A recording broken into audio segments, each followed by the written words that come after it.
Hi everyone, I hope you are doing well and good. आज हम marathon session करेंगे clinical psychology पे। Last हमने साइकोपैथोलॉजी पे किया है, अब हम क्लिनिकल साइकोलॉजी पे कर रहे हैं।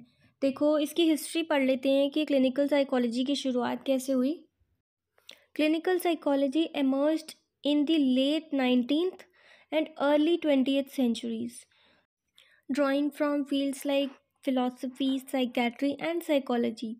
Moreover, it aimed to understand and treat mental disorders. Mental disorders को कैसे treat किया जा रहा है उसके बारे में क्लिनिकल साइकोलॉजी में बताया गया है। आपको साइको एनालिटिक थ्योरी मालूम होगी सिगमंड फ्रॉइड की, जो मैंने आपको पिछले वीडियो लेक्चर्स में बताया है। Sigmund Freud psycho analytic theory greatly influence the development of clinical psychology. Freud की जो साइको एनालिटिकल थ्योरी थी उसने क्लिनिकल साइकोलॉजी में भी डेवलपमेंट के लिए काफ़ी इन्फ्लुएंस किया है। His emphasis on the unconscious mind and the role of childhood experiences shaped the field. उन्होंने अपनी थ्योरी में जो चाइल्डहुड एक्सपीरियंसेस के बारे में बताया है, अनकॉन्शियस माइंड के बारे में बताया, वो काफ़ी हेल्पफुल रहा है क्लिनिकल साइकोलॉजी के फील्ड में।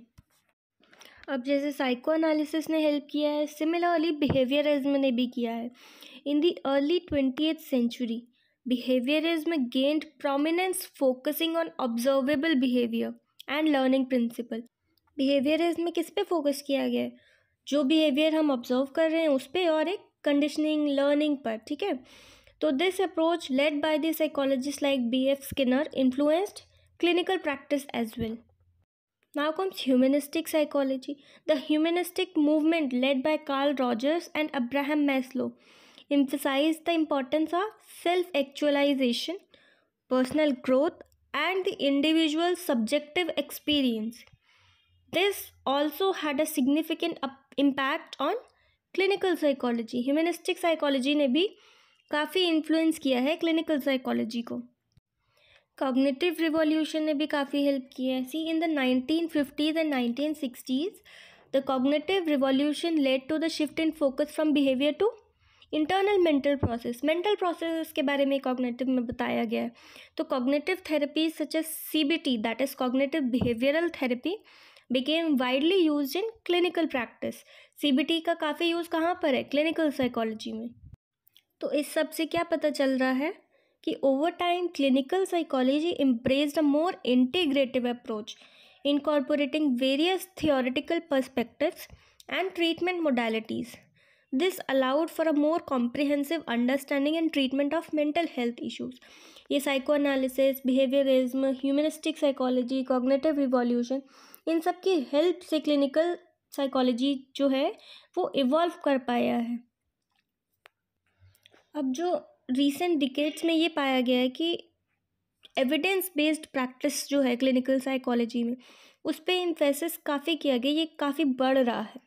This involves integrating research findings and clinical expertise to inform treatment decision.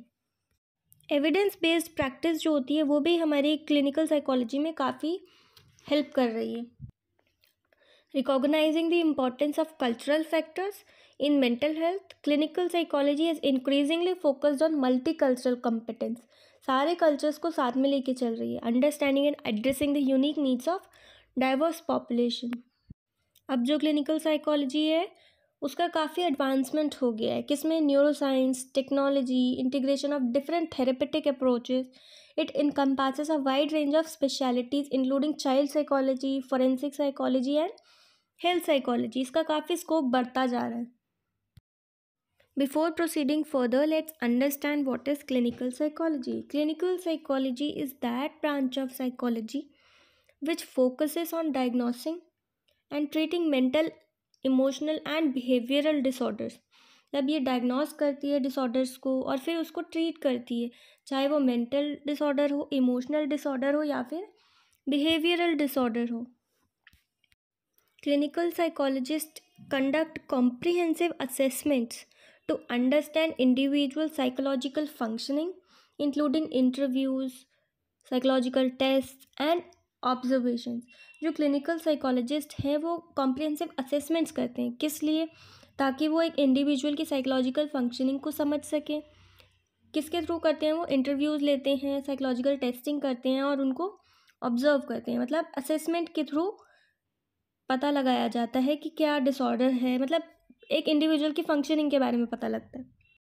फिर उन असेसमेंट के बेसिस पे क्लिनिकल साइकोलॉजिस्ट में diagnostic and statistical manual of mental disorders, जिसको हम DSM के नाम से जानते हैं, that helps and guide treatment planning. उसके बाद हमें जब पता लग जाता है, डायग्नोस हो जाता है, तो फिर उसका ट्रीटमेंट किया जाता है। वो इंडिविजुअल के नीड्स पे डिपेंड करता है कि किस तरीके का ट्रीटमेंट उसको प्रोवाइड किया जाएगा, चाहे कॉग्निटिव बिहेवियरल थेरेपी हो या साइकोडायनेमिक थेरेपी हो या फिर फैमिली थेरेपी हो। अब स्कोप देख लेते हैं क्लिनिकल साइकोलॉजी का। असेसमेंट में होता है, डायग्नोसिस में होता है, ट्रीटमेंट में होता है। ये तो मैंने आपको बता दिया कैसे होता है। Then comes mental health promotion. Clinical psychologists focus on promoting mental well-being and preventing mental health issues through psychoeducation, resilience building and stress management techniques। मतलब साइको एजुकेशन प्रोवाइड करना, उसके रिसाइलेंस बिल्डिंग मतलब फीचर्स बताना, stress management करना, techniques बताना कि कैसे stress को मैनेज किया जा सकता है। एक तरीके से वो साइको एजुकेशन के थ्रू मेंटल हेल्थ का प्रचार कर रहे हैं कि कैसे हम अपनी मेंटल हेल्थ का देखभाल कर सकते हैं।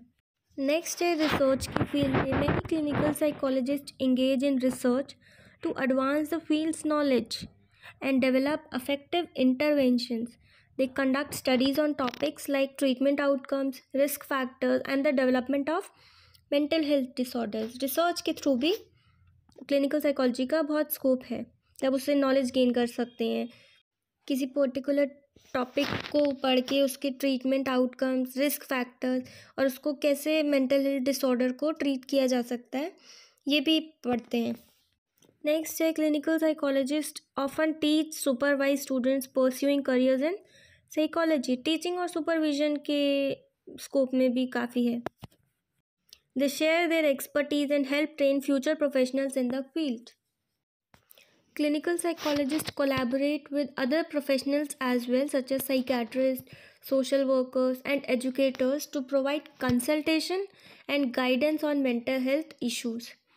Then advocacy and policy में भी clinical psychologist अपना contribution provide करते हैं mental health policy development के लिए, advocating for improved access to mental health services and promoting awareness of mental health issues in society. Clinical psychologist encompasses various specializations including child psychology, forensic psychology, health psychology, neuropsychology and many more, allowing for diverse areas of expertise. अब ethical practices क्या है कि जो भी treatment हो रहा है या कुछ भी इंफॉर्मेशन शेयर की जा रही है, ये एथिकल गाइडलाइंस के अंतर्गत आता है कि हमें कॉन्फिडेंशियलिटी मेंटेन करनी है, providing culturally sensitive care and prioritizing the well-being and autonomy of their clients. Role of clinical psychologists, they play a great role in the field of mental health. ये assessment में help करते हैं, diagnosis में, therapy में, treatment planning में, intervention में, research में, consultation में, एडवोकेसी में, एजुकेशन में और एथिकल प्रैक्टिसेस में। असेसमेंट करके ही डिसऑर्डर को डायग्नोस किया जाता है, फिर ट्रीटमेंट प्रोवाइड किया जाता है, थेरेपीज़ दी जाती हैं और ये सारा प्रोसीजर क्या है, वो एक कॉन्फिडेंशियलिटी मेंटेन करी जाती है ताकि किसी क्लाइंट के सेंटिमेंट्स हार्म ना हो। बहुत सारे इश्यूज़ भी फेस करने पड़ते हैं क्लिनिकल साइकोलॉजी में। वो क्या क्या है देखो। पहला है limited access to services. Many people face barriers in accessing mental health services due to factors such as cost, availability and stigma. Services जो है उसका एक्सेस पाना इज़ अ बिट लिमिटेड, चाहे वो मेंटल हेल्थ सर्विसेज हो या फिर कुछ भी, चाहे वो कॉस्ट की वजह से हो या अवेलेबल ही ना हो या फिर कोई भी स्टीरियोटिपिकल स्टिग्मा हो। कई बार ऐसा होता है ना कि हमें मेंटल हेल्थ इश्यूज़ हैं, अगर हम किसी को बोल दें कि हम साइकोलॉजिस्ट या साइकेट्रिस्ट के पास गए हैं तो लोग समझते हैं कि ये पागल है ना। तो ये एक स्टीरियोटाइपिक स्टिग्मा ही तो है। तो हम ये जो सर्विसेज हमें प्रोवाइड करी जा रही हैं, हम ये अवेल ही नहीं कर पा रहे हैं ना। तो कभी कभी ऐसा होता है कि जो सर्विसेज प्रोवाइड करी जा रही है वो काफ़ी कॉस्टली होती है, एक्सपेंसिव होती हैं। Next issue is shortage of providers. there is a shortage of clinical psychologists, especially in certain regions and underserved communities, leading to long wait times for appointments. अब जब जो सर्विसेज देने वाले हैं वो ही अवेलेबल नहीं है, therefore shortage of providers is also a major drawback here. Then comes insurance coverage. Insurance coverage for mental health services can be limited, making it difficult for an individual to afford necessary treatment. अब insurance coverage भी बहुत कम है mental health services के लिए specially. Then comes cultural competence. It is essential for clinical psychologist to have cultural competence and understanding to effectively work with diverse population and address their unique needs. सबकी भाषा अलग होती है, सबके समझने का तरीका भी अलग होता है. अब कल्चरल कंपेटेंस आ ही जाता है. अब जैसे मान लो कि कोई ऐसा इंसान आ रहा है जिसकी मेंटल हेल्थ इशू है लेकिन उसको लैंग्वेज समझ में नहीं आ रही, तो how will that person treat him. Next is burnout and self care. The demanding nature of profession can lead to burnout. अब जो हमारी मेंटल हेल्थ का ध्यान रख रहे हैं उनकी मेंटल हेल्थ का ध्यान रखने के लिए भी तो कोई होना चाहिए ना. Any support system which is crucial to maintain their own wellbeing. Next is research और प्रैक्टिस गैप भी हो सकता है. There can be a gap between research findings and their integration into clinical practice, which may impact the effectiveness of treatment. Moreover, clinical psychologists must stay updated with the latest research and treatment approaches through ongoing professional development, which can be time consuming and costly. मतलब जैसे होता है ना कि कई बार revision होता है DSM का, ICD का, तो उसको भी गो थ्रू करना पड़ता है. कौन से नए डिसऑर्डर्स आए हैं, उसकी ट्रीटमेंट अप्रोचेस क्या हैं, न्यू ट्रीटमेंट अप्रोचेस क्या हैं, ये सब जितना भी प्रोफेशनल डेवलपमेंट चल रहा है उसके साथ हमें चलना पड़ता है. तो that is of course costly and time consuming. कि पहले तो पढ़ाई, उसके बाद जो कंटिन्यूइंग एजुकेशन है वो भी साथ साथ की अपडेट रखना. Moreover, clinical psychologist face ethical dilemmas related to confidentiality, boundaries and dual relationships requiring careful navigations to ensure the well-being of their clients. Confidentiality maintain करना is a big task. हम किसी की information किसी से share नहीं कर सकते. The profession needs to address the intersectionality of identities and how it impacts the mental health, considering factors such as race, gender, sexuality and socio-economic status. बाकी scope of practice पे भी काफ़ी debates and challenges चलती रहती हैं कि medication provide कर सकते हैं, नहीं कर सकते हैं. हालांकि जो साइकोलॉजिस्ट है वो नहीं कर सकते हैं, वो थेरेपीज़ ही प्रोवाइड करते हैं, लेकिन जो साइकेट्रिस्ट है they provide the proper medication. Clinical psychology के कुछ पर्सपेक्टिव्स हैं वो हम पढ़ लेते हैं. तो पहला है मोटिवेशनल पर्सपेक्टिव. मोटिवेशन क्या होता है? The motivational perspective in clinical psychology focuses on understanding the underlying drives, needs and desires that influence human behavior and mental health processes. Basically इसमें मोटिवेशन को समझना है. जो भी ड्राइव्स हैं, नीड्स हैं, डिज़ायर्स हैं, उसको बूस्ट करना, उसको अंडरस्टैंड करना ह्यूमन बिहेवियर को और उनके मेंटल हेल्थ प्रोसेसेस को, और उनके थॉट्स, इमोशंस में पॉजिटिव चेंजेस लाना.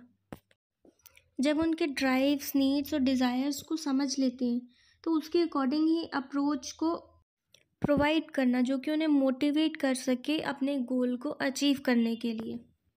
This perspective distinguishes between intrinsic motivation which arises from the internal factors such as personal interest and enjoyments and extrinsic motivation which comes from the external rewards or pressures. According to motivational theories like Maslow's hierarchy of needs, individuals are motivated to fulfill various needs such as physiological, safety, belongingness, esteem and self-actualization. The motivational perspective emphasizes the importance of setting specific, challenging and achievable goals to enhance their motivation and drive behavior. Goal setting provides a sense of direction and purpose. एक goal set करना बहुत ज़रूरी है. क्यों? क्योंकि वो एक direction provide करता है, हमें पर्पस देते हैं कि हमें आगे जाना कहाँ है. एक थ्योरी है सेल्फ डिटर्मिनेशन थ्योरी. जो ये सजेस्ट करती है कि that individuals are motivated when they have a sense of control, feel competent and have a meaningful connections with others. This theory highlights the role of autonomy, competence and relatedness in intrinsic motivation. एक individual तब तक ही motivated रहता है जब वो उसको खुद पे कंट्रोल होता है, एक कंट्रोल होता है, एंड देन वो कंपटीशन भी फील करता है और उसके कुछ कनेक्शंस भी हैं दूसरे के साथ। ये कहती है self determination theory. This perspective explores the factors that drive individuals to strive for success and achievement. It examines the role of goal orientation, self-efficacy belief and fear of failure in motivating behaviors.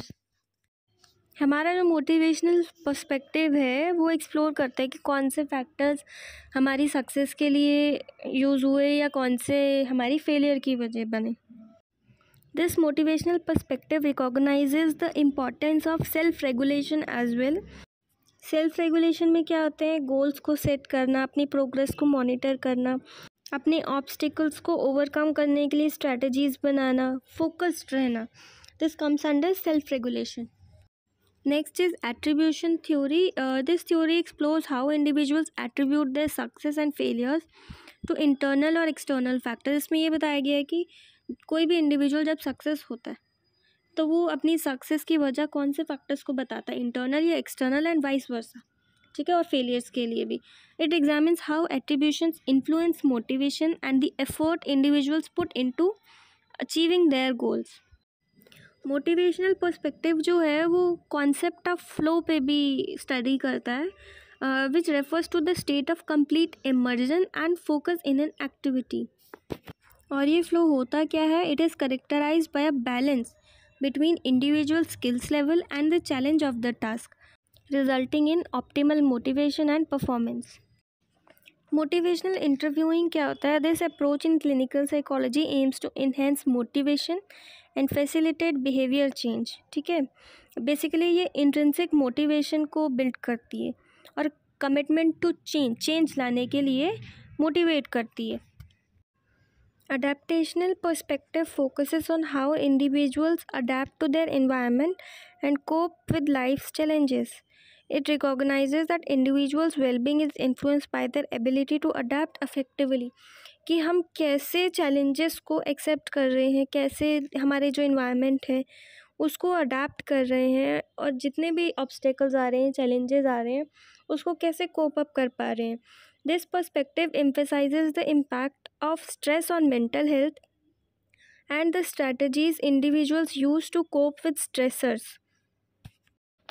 Stress का हमारे mental health पे क्या affect पड़ रहा है, हम कौन सी strategies use कर रहे हैं इस स्ट्रेस को कम करने के लिए, स्ट्रेस से कोप अप करने के लिए.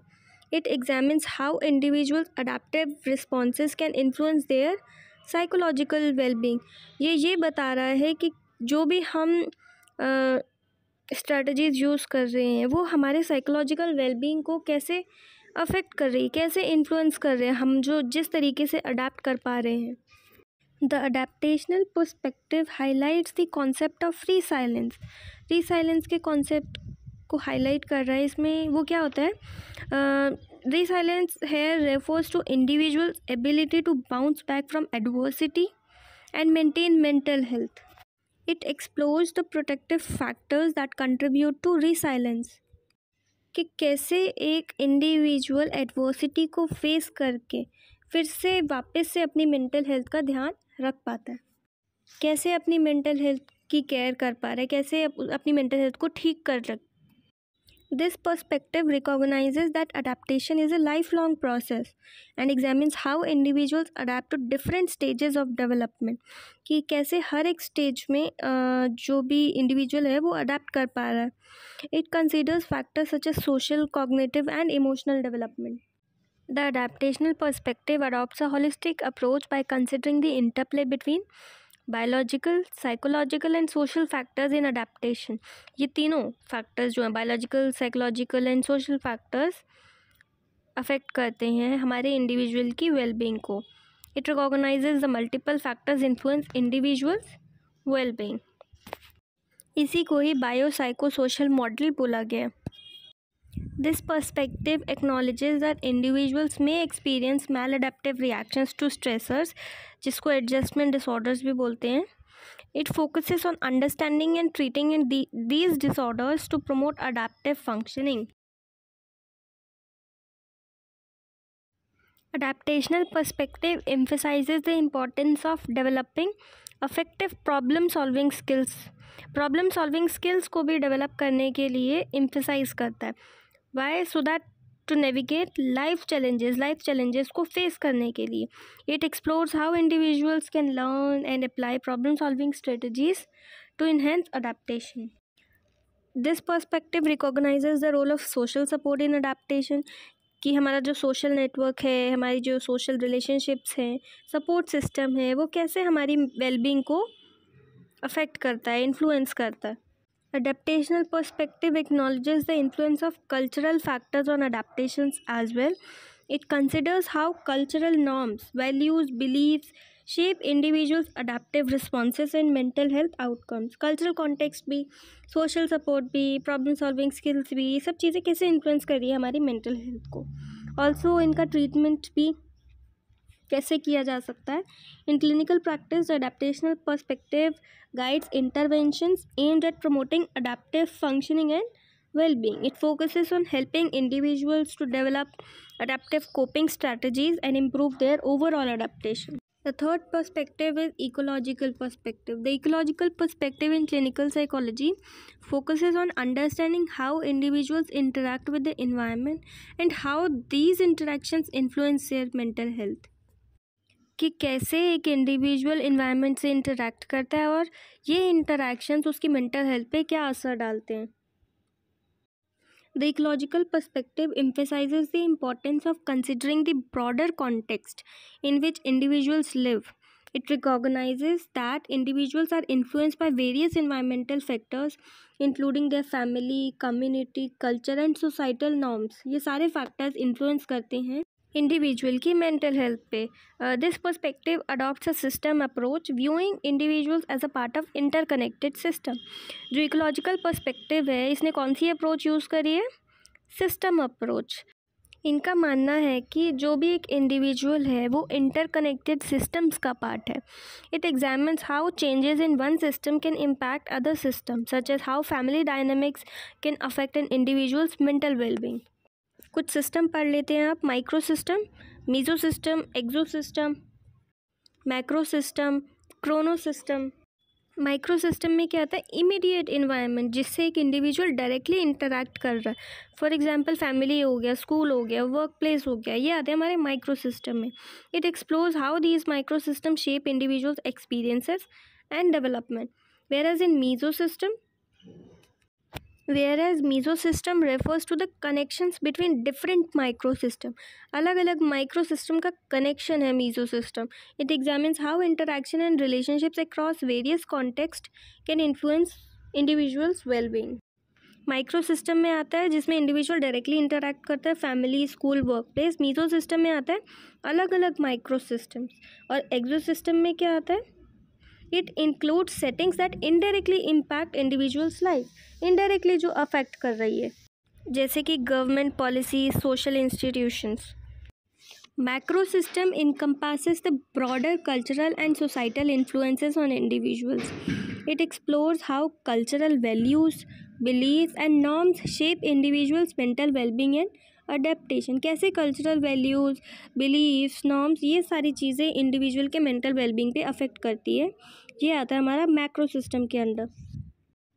क्रोनो सिस्टम क्या है? Chrono system focuses on the dimension of time. It recognises that individuals' experiences and environments change over time and these changes can impact their mental health. The ecological perspective also emphasizes the importance of a good fit between individuals and the environment. Individual और environment के बीच में good fit भी important है. It examines how the match or mismatch between individuals' characteristics and their environment can impact their well-being.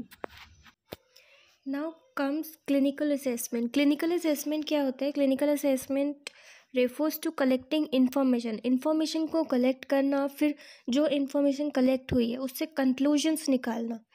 और ये assessment करते हैं किसके थ्रू है? With the use of observation, psychological test, neurological test और interviews के थ्रू। इससे क्या पता चलता है कि किसी पर्सन में क्या प्रॉब्लम है, उसकी क्या सिम्टम्स है जो वो दिखा रहा है, फिर उसी के अकॉर्डिंग ही ट्रीटमेंट किया जाता है। क्लिनिकल असेसमेंट क्या है? ये कॉम्प्रिहेंसिव इवेल्युएशन है। It involves a thorough examination of an individual psychological functioning considering various aspects of their mental health.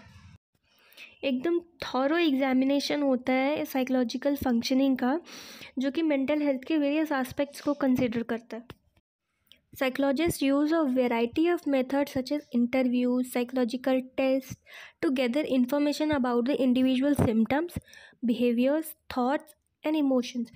Information gather करने के बहुत सारे methods यूज़ होते हैं जो कि इंडिविजुअल के थॉट्स को बताता है, बिहेवियर्स बताता है, जो सिम्टम्स वो फेस कर रहा है उसके बारे में बताता है।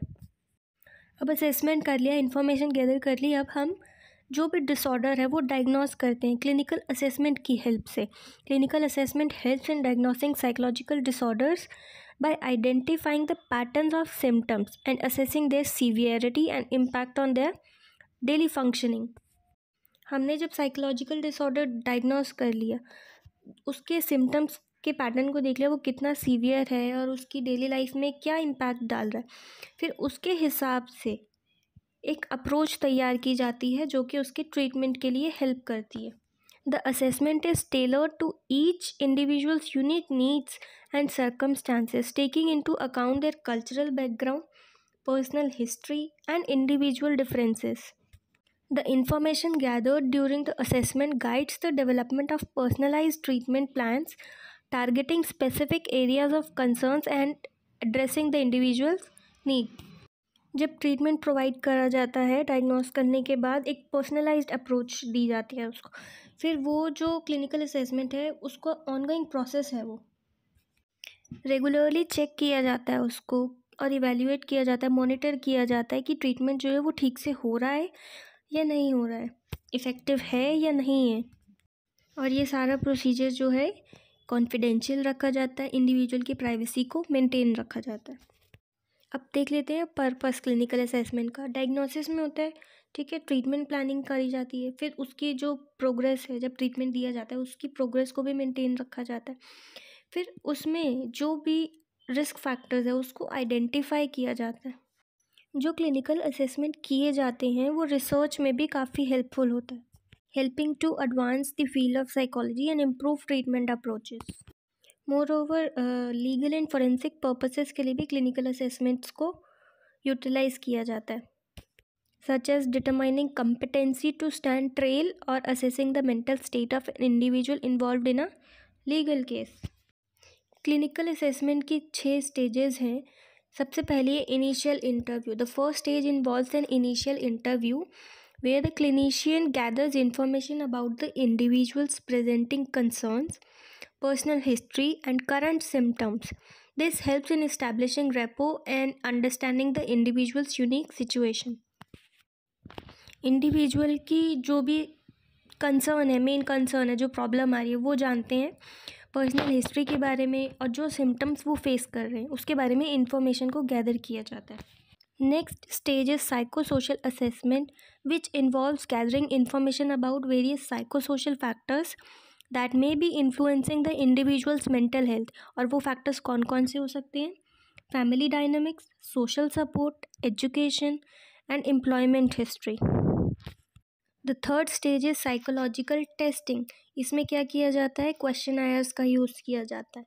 Inventories and assessments are used to measure specific aspects of individual psychological functioning.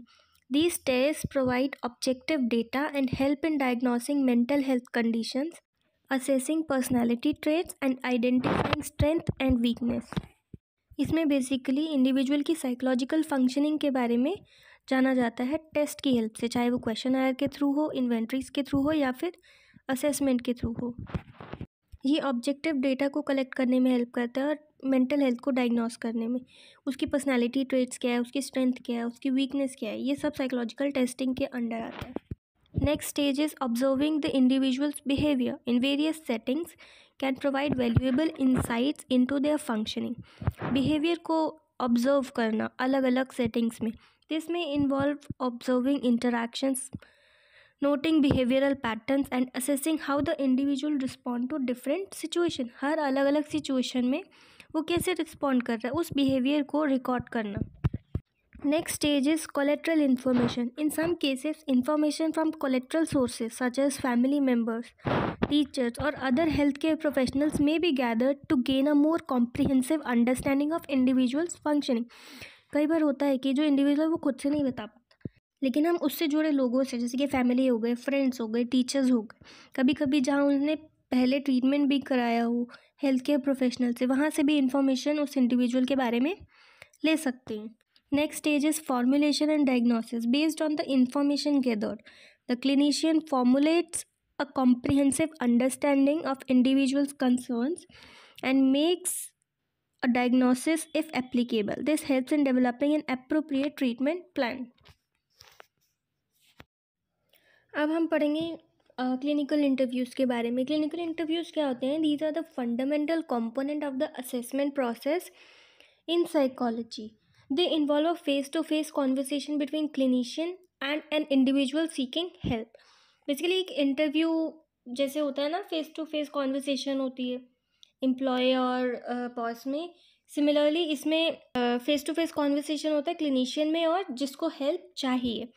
The goal is to gather relevant information about the individual's history, symptoms and concerns to inform diagnosis and treatment planning.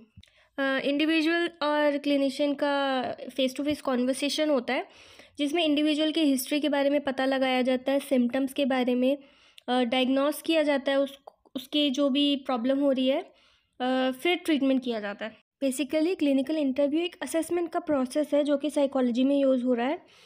It is conducted in a safe and confidential environment.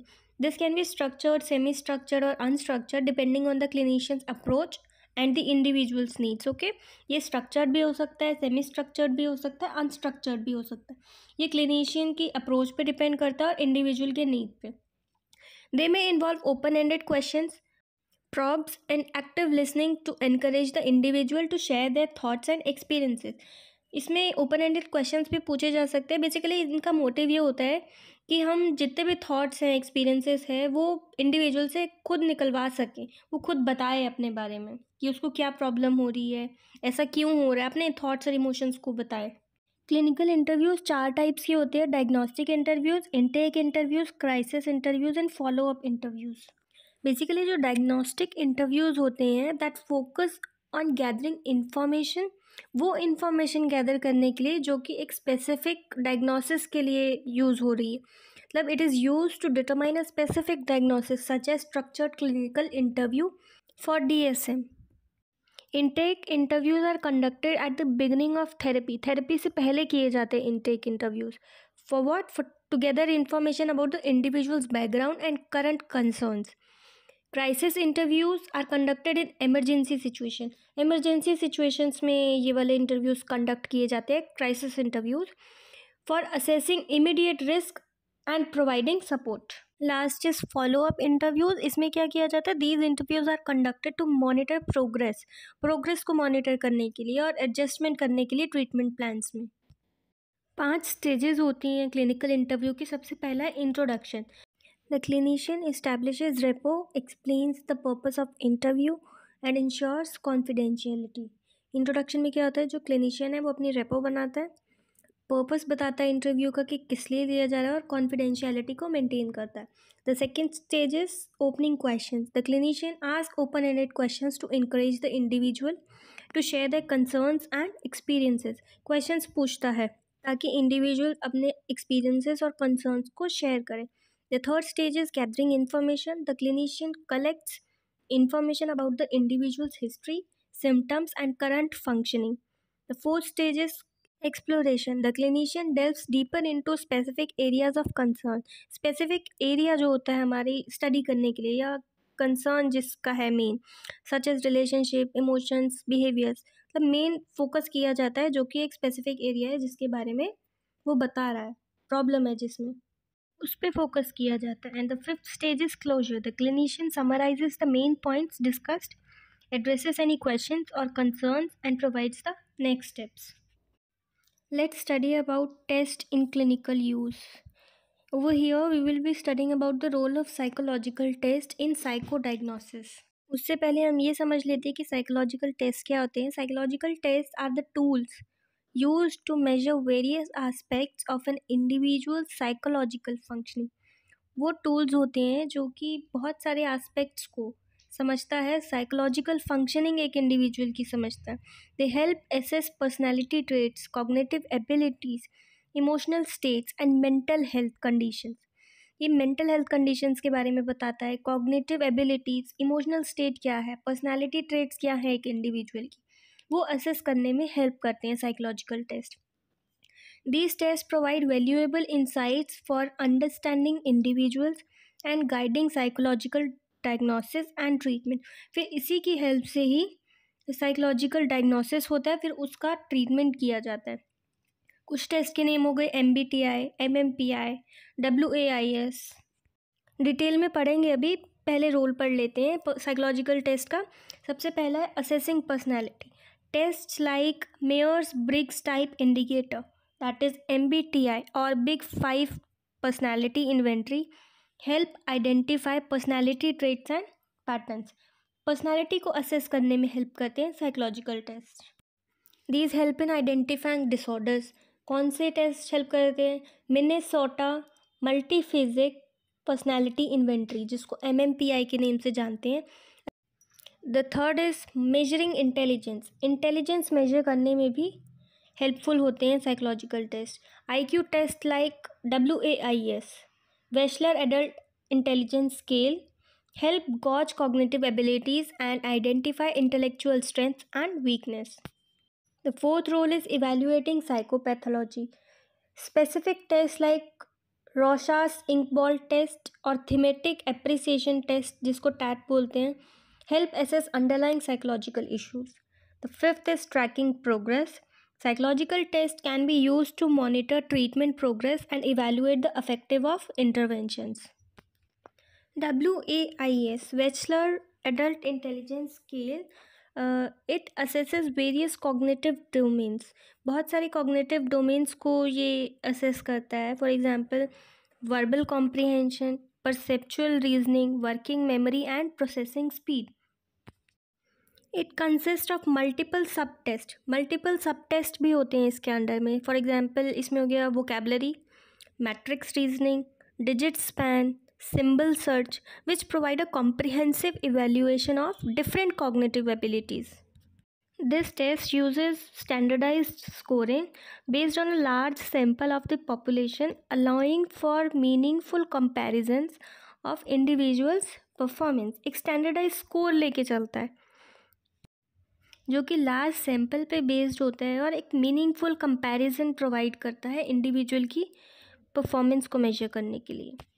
This test provides an overall IQ score. IQ score भी provide करता है as well as separate scores for different cognitive domains, providing a detailed profile of an individuals cognitive strength and weakness. IQ score के साथ साथ separate scores भी provide करता है सारे डोमेन्स के, ठीक है, और डिटेल्ड प्रोफाइल प्रोवाइड करता है उसकी मेंटल स्ट्रेंथ्स क्या हैं, उसकी मेंटल वीकनेसेस क्या हैं. इस टेस्ट की क्लिनिकल यूटिलिटी भी है. It is used in clinical settings to assess intellectual functioning, diagnose intellectual disabilities, identify cognitive impairments and guide treatment planning. Next test is MMPI, Minnesota multiphasic personality inventory. ये भी एक assessment tool है, psychological assessment tool है, use to measure personality trait, psychopathology and mental health conditions. ठीक है.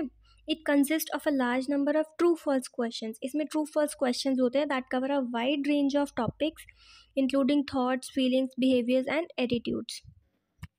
MMPI is commonly used in clinical settings to aid in the diagnosis and treatment planning of mental health disorders such as depression, anxiety, schizophrenia, personality disorders. ये clinical application है basically इसकी, जो कि diagnosis और treatment में use होती है.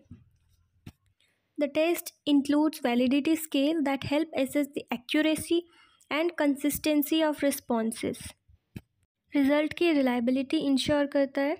The MMPI is scored objectively. इसमें ऑब्जेक्टिव स्कोरिंग होती है जो कि रिस्पॉन्सेज जो इंडिविजुअल प्रोवाइड करता है उसको क्या करता है, ईजिली स्टैंडर्डाइज इंटरप्रिटेशन होती है और उसका कंपैरिजन ईजी हो जाता है.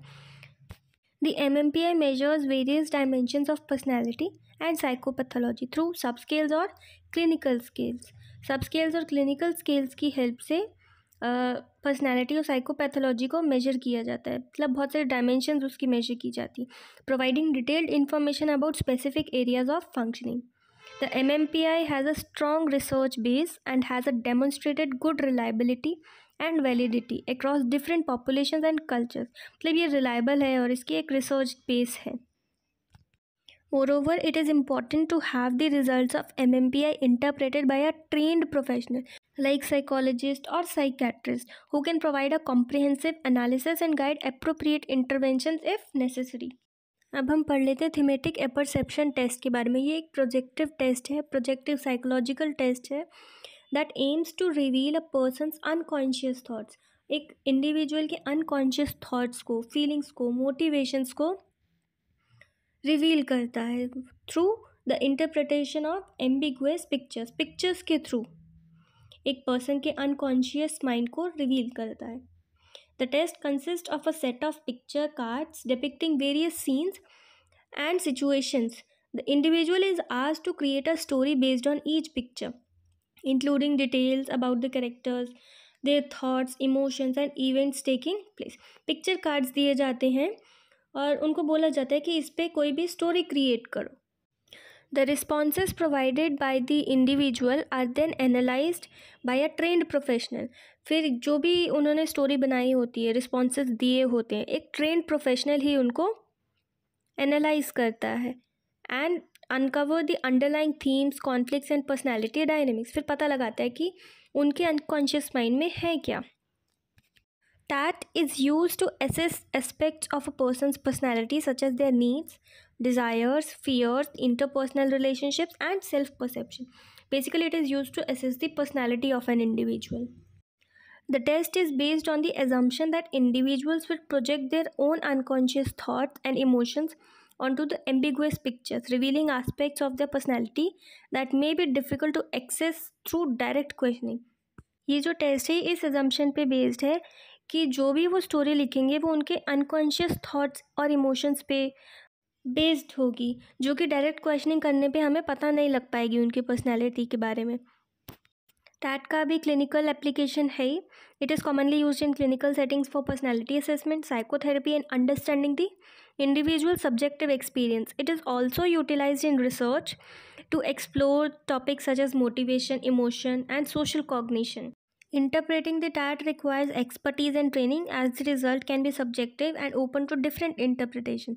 इसके लिए obviously एक expert चाहिए ही इस TAT को interpret करने के लिए. It is essential to consider the individual's background, culture, and personal experiences when analyzing their responses. The TAT is often used in conjunction with the other assessment to provide a more comprehensive understanding of an individual's psychological functioning. इसमें दूसरे assessment का भी use कर सकते हैं साथ में, मतलब complementary assessments can be used. Rorschach test भी एक प्रोजेक्टिव टेस्ट है जो कि एक इंडिविजुअल की पर्सनैलिटी करेक्टरिस्टिक्स और थॉट प्रोसेस को जानने के लिए किया जाता है.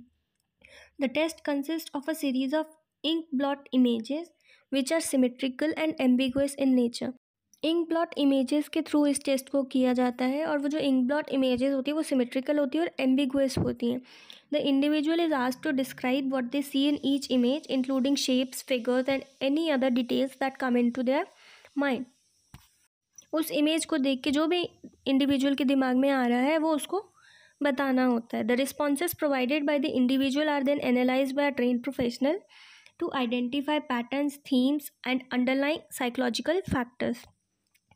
The Rorschach test help assess how individuals perceive and interpret ambiguous stimuli, providing insights into their cognitive process and emotional functioning. ये टेस्ट हेल्प करता है कि जो इंडिविजुअल है वो कैसे चीज़ों को परसीव कर रहा है और इंटरप्रेट कर रहा है, उसके मेंटल प्रोसेस और इमोशनल फंक्शनिंग के बारे में बताता है। The test takes into account the individuals unique responses and how they relate to various aspects of their personality, such as their emotions, interpersonal relationships, and coping mechanisms.